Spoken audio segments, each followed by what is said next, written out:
Good morning, students. Already we have been started with the types of growth. We have seen the continuous growth and second one was synchronous growth. Today we are starting with the last growth pattern of bacteria known as a diaxic growth. What is meant by diaxic growth or who discovered it? In 1941, J. Monod, Nobel Prize winner, discovered the diaxic growth. Now what actually diaxic growth means? The diaxic growth means it is a biphasic growth curve consisting of two exponential phases.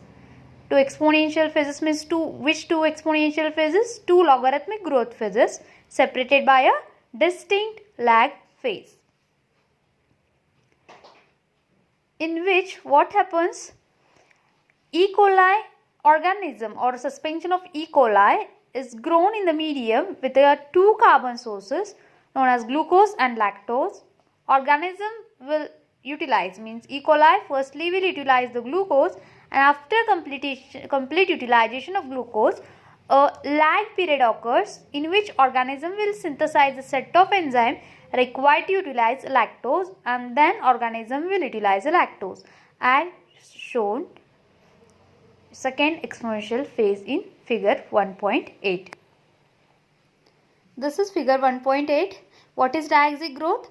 Diaxic growth is a biphasic growth curve. Biphasic means here two phases occur, two exponential log phase occurs. Hence it is known as a biphasic growth curve consisting of two exponential phase which is separated by a distinct lag phase, which is separated by a distinct means smaller lag phase. Two exponential growth phases separated by a single or distinct lag phase is known as a diaxic growth. And it is seen against which organism? It was seen against the E. coli. When E. coli suspension was added to a medium containing the mixture of glucose and lactose, first organism E. coli you will utilize the glucose and then the lactose. Means why? First it will utilize the glucose, during which what happens? Glucose utilization, after glucose utilization means it is during glucose utilization it is a first log phase. After complete utilization of glucose, a distinct log phase, a short lag phase occurs, during which what happens? This organism E. coli will synthesize the enzyme needed for lactose utilization, and hence it is known as a diaxic growth. Now why firstly it will utilize glucose and afterwards it will utilize the lactose, we will see in detail. When organism we supply it with two sugars or medium containing two sugars like glucose and lactose. Glucose is a monohydrate sugar and lactose is a dihydrate sugar. The organism will utilize glucose preferentially. The reason behind it is that rapid metabolism of sugar and enzyme needed for glucose utilization are constitutive. The enzyme which are needed to utilize the glucose, break down the glucose, are constitutive. What is meant by constitutive here? Constitutive means they do not require the presence of any substance as an inducer. Means they do not require any presence of any substance as inducer. Such enzymes are known as constitutive enzymes which are not needed for glucose utilization by E. coli. With the depletion of glucose, the first exponential phase comes to the end. With the utilization of glucose, the first exponential logarithmic phase will come to end, and it is followed by a short lag phase. After that, it is followed by a short lag phase, during which the organism will synthesize enzyme needed for the lactose utilization. Now which enzyme is needed for this? Which enzyme are required to utilize the lactose? Beta-galactosidase permease is an enzyme which is needed to utilize the lactose by E. coli. Now afterwards what happens? And after which organism shows second exponential growth. Here after the complete utilization of glucose, short lag phase occurs, during which the enzyme needed for the lactose utilization are synthesized, and then afterwards the second logarithmic growth phase takes place. With the depletion of lactose. After the complete utilization of lactose again, organism enter into the stationary phase. And the mechanism of diaxic growth is nothing but it is known as a catabolic repression. Now why it is known as a catabolic repression? The repression of lactose utilizing enzyme is known as catabolic repression, because here the repression of lactose utilizing enzymes are done, hence it is known as catabolic repression. And also it is also operand control mechanism. Presence of glucose in the medium act as a repressor of enzyme necessary for lactose utilization. Presence of glucose in the medium will act as a repressor of enzyme needed for the lactose utilization and repressor for other many metabolic pathways. This is useful way in conserving metabolic as well as energy resource. And this diaxic effect was first time observed in case of glucose, hence it is also known as a glucose effect. Understood? This was all about the diaxic growth. Now I will start with the next point of the chapter known as effect of environmental factors on growth of microorganisms. Now environmental factors like pH, temperature, osmotic pressure, heavy metals have great influence or effect on the growth and survival of microorganism along with nutrients. As we all know, the microorganism cannot grow if we fluctuate slight pH, slight temperature, slight atmospheric pressure. Why it is so? Each and every organism has its own optimum temperature to grow, own pH for its growth. Hence, if the surrounding changes the temperature, the pH, the growth of the organism will be affected. From the effect of environmental factors, first factor is effect of temperature on the growth of microorganism. Now it is one of the most important factor affecting growth of microorganism. The temperature has two opposite effects on growth of microorganism. First one is a positive effect and second one is a negative effect. Before going to that one, we will see actually the mechanism by which it affects the growth of microorganism. An increase in the temperature of an organism increases the enzyme activity. As we all know, any biochemical reaction needs heat to get accelerated, right?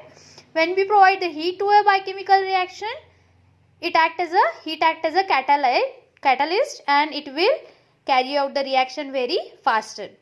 When there is an increase in temperature, the enzymes which are present in the microbial body, they will act fast and the growth of the organism will be fast at a certain limit. But after some limit, again when we increase the temperature, the organism are our organism are thermoliable and the enzyme system of the organism is also thermoliable under specific temperature. Now what is my thermoliable? Thermoliable means they cannot survive, the enzymes in the organism, they cannot survive at very high temperature. The enzymes, the protein, the whatever the cellular material, it get disturbed under high temperature. Right? Now we will see the positive and negative effects. Positive effect means the rate of biochemical reaction increase as the temperature increases. Now only I told the rate of the biochemical reaction increases as the temperature increases, temperature or the heat. It acts as a catalyst for this biochemical reaction. Within a range in which enzymes are stable, the rate of biochemical reaction doubles for every 10 degrees Celsius rise. Right? The rate of biochemical reaction increases every 10 degrees Celsius rise in the temperature, which results into faster growth. But beyond a certain limit of the temperature, further increase in the temperature causes inhibition. Inhibition means that what happens? Stops the growth. And so, a high temperature are lethal or dangerous, or they can damage the cell. Right? Now towards the negative effect. High temperature damages microorganism by denaturing enzymes at a by transport carriers and other proteins and disturbing cell membranes. Transport system means the cell carries various activities of transporting material to inside and outside, that is known as a transport membrane, which is situated into the bacterial cell membrane. Hence, these are two positive and negative effect of temperatures. Organism grows and survives only within a typical growth temperature known as cardinal growth temperature.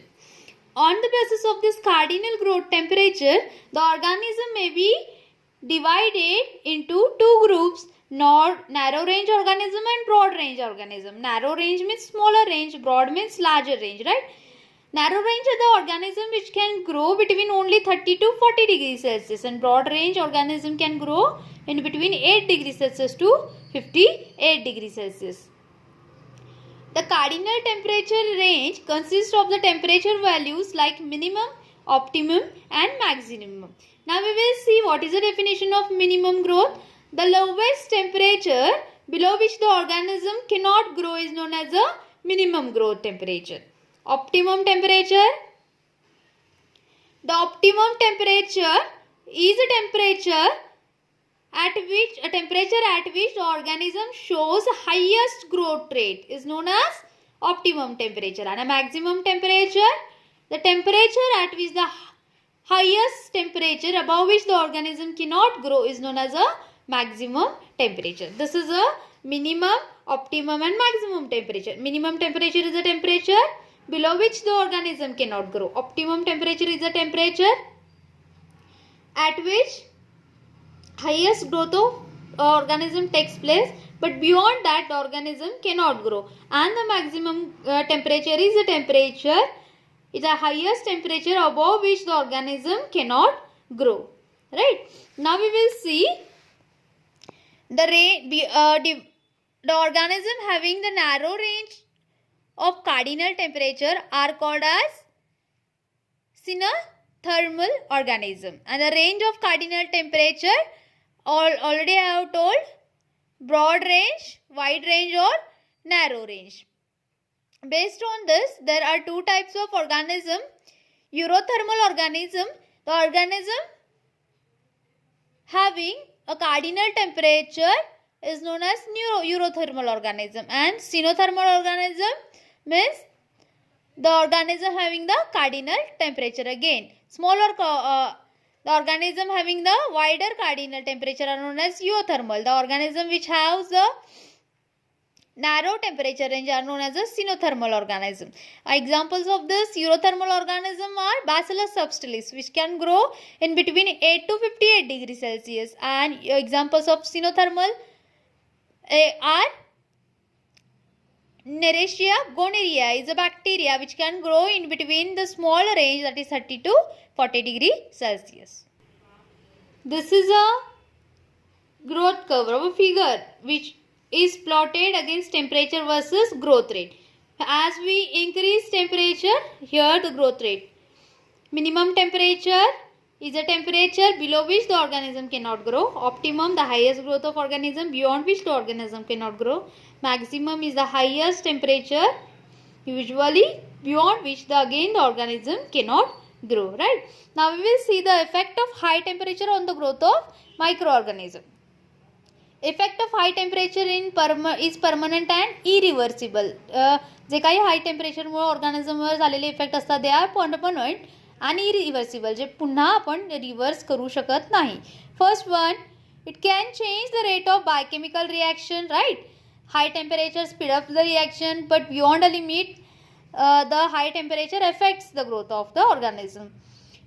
High temperature causes denaturation of enzyme. Right, our enzyme are thermolyable, which cannot function well or which can destroy under high temperature. They are heat sensitive.